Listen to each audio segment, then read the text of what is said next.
大家好，小甜豆即將會推出新嘅盲盒，今次嘅主題係有關愛的語言。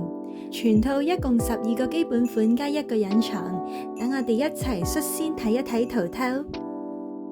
呢一款叫做迫不及待想見你，我哋會見到小甜豆着住冬季嘅服裝，後面嘅路牌都寫住 Can't wait。小甜豆坐喺情書上面，頭頂戴住嘅帽都有一個信封，手裏面揸住嘅杯亦都有個心形，整體呼應得非常之好。呢一款叫做成為最好的朋友，我欣賞佢嘅設計係小甜豆係一個小天使，拖住小小嘅惡魔豆，比喻天使同惡魔都可以做朋友。喺我需要你呢一款裏邊，小甜豆攬住紅啤啤喊，有一種失而復得嘅感覺。小甜豆化身可愛嘅兔兔，拎住3個氣球，祝大家有愉快的一天。喺晚安呢一款度，小甜豆喺屋仔入邊瞓得好香甜。我覺得每一個 IP 都曾經做成呢一個款式，呼應返早安呢一個主題。小甜豆睡眼惺忪嘅模樣真係太可愛啦！佢拎住一杯熱熱嘅茶，同大家講早晨。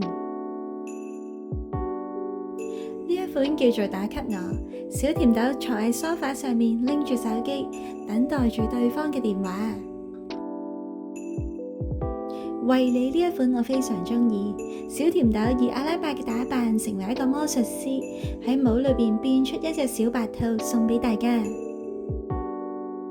喺之前嘅灰帽圖透入邊，我已經見過你是最好的嘅呢一款，戴住皇冠，拎住戒指，無論係自己抽到定係送俾人都一樣咁開心。喺 Kiss 呢一款入邊，小甜豆同埋紅啤啤用咗植絨嘅材質，喺禮物盒入邊捐出嚟，就係送俾大家最好嘅禮物。最後一個基本款叫做我相信，小甜豆化身成為一粒車厘子，坐喺蛋糕上面。今次嘅隱藏款叫做 Forever Love， 呢一對小情侶喺鈴鐺入邊一齊拎住愛情鎖，真係設計感滿滿。呢一幅係實物圖透，我哋會見到打給我呢一款係可以亮燈嘅，相信實物出嚟真係可以令人期待一番。